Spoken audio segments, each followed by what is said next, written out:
Hi అండి, అందరికీ నమస్కారం. వెల్కమ్ బ్యాక్ టు రెడ్డి స్వేచ్ఛ క్రియేటివిటీ.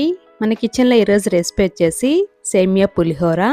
ఇలా ప్రసాదం కోసమైనా, బ్రేక్ఫాస్ట్ లేకైనా, డిన్నర్ లేకైనా 10 నిమిషాల్లోనే తయారు చేసుకోవచ్చు. అండ్ చాలా ఈజీగా అండ్ టేస్టీగా ఈ సేమియా పులిహోరని తయారు చేసుకోవచ్చు.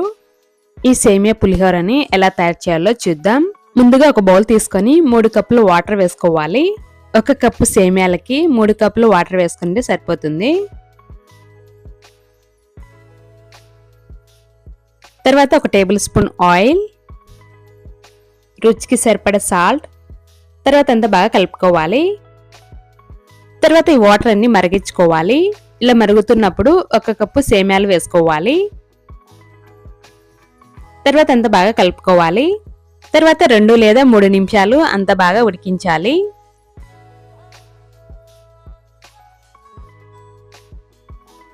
ఒక 70 లేదా 80% ఉడికిస్తే సరిపోతుంది. ఇలా చేతిలోకి తీసుకొని ఇలా నొక్కి చూస్తే 2 ముక్కలు అయ్యే విధంగా ఉడికించాలి. మరి ఎక్కువగా ఉడికిస్తే సేమియా పులిహోర పొడి పొడిగా ఉండకుండా ముద్దలాగా వస్తుంది. కాబట్టి 60 లేదా 70% ఉడికిస్తే సరిపోతుంది. వెంటనే స్టవ్ ఆఫ్ చేసి ఈ వాటర్ ని ఫిల్టర్ చేసుకోవాలి. ఒక గిన్నెలోకి స్ట్రైనర్ ని పెట్టి ఈ సేమియా వాటర్ ని ఈ స్ట్రైనర్ లోకి వేసుకోవాలి. తర్వాత 1 కప్పు చల్లనీళ్ళని వేసుకోవాలి. అలాగే ఈ సేమియాని ఇలానే వదిలేస్తే మెత్తగా అవుతాయి. నార్మల్ వాటర్ తో ఇలా బాగా వాష్ చేయాలి. దీని వలన సేమియాలో ఉన్న వేడంతా తగ్గిపోయి సేమియా అనేది ఎక్కువగా ఉడకకుండా ఉంటుంది. ఈ స్ట్రైనర్ ని అలానే 2 నిమిషాలు వదిలేయాలి. సేమియాలో వాటర్ ఉంటే ఫిల్టర్ అవుతాయి. 2 నిమిషాల తర్వాత ఒక ప్లేట్లోకి తీసుకోవాలి. తర్వాత సేమియాలోకి 1 table spoon oil, 2 table spoon నిమ్మరసం. మీకు పులుపు తక్కువగా ఉండాలంటే కొంచెం తక్కువైనా వేసుకోవచ్చు.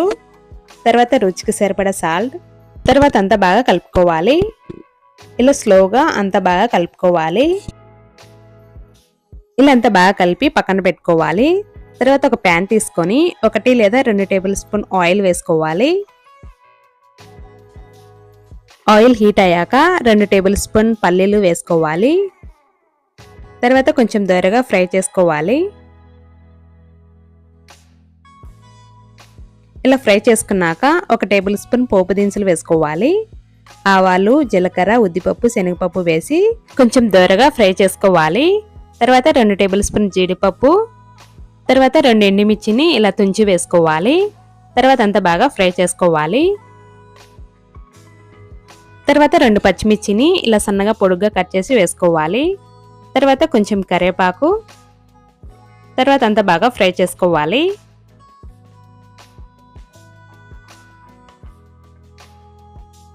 ఇలా ఫ్రై చేసుకున్నాక 1/2 టీ స్పూన్ పసుపు, 1/2 టీ స్పూన్ ఇంగు వేసుకోవాలి. ఇంగు ఫ్లేవర్ నచ్చకపోతే వేసుకోకపోయినా పర్లేదు. తర్వాత అంతా బాగా ఫ్రై చేసుకోవాలి.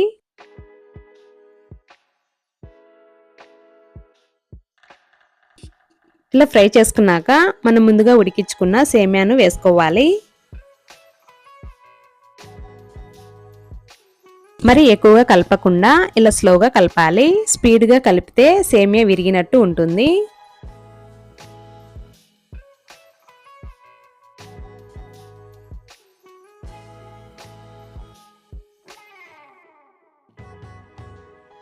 ఇలా అంతా బాగా కలుపుకున్నాక తర్వాత ఒక ప్లేట్లోకి తీసుకోవాలి.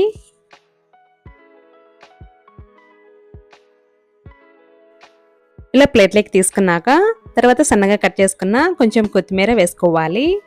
అంతేండి, ఎంత టేస్టీగా ఉండే సేమియా పులిహోర రెడీ. ఇలా ప్రసాదం కోసమైనా, బ్రేక్ఫాస్ట్ లేకైనా, డిన్నర్ లేకైనా చాలా ఈజీగా అండ్ టేస్టీగా తయారు చేసుకోవచ్చు. ఎక్కువ టైం కూడా పట్టదు, 10 నిమిషాల్లోనే తయారు చేసుకోవచ్చు. అంతే అండి. ఈ వీడియో మీకు నచ్చినట్లయితే లైక్ చేసి, షేర్ చేసి, సబ్స్క్రైబ్ చేసుకోండి. Thank you for watching.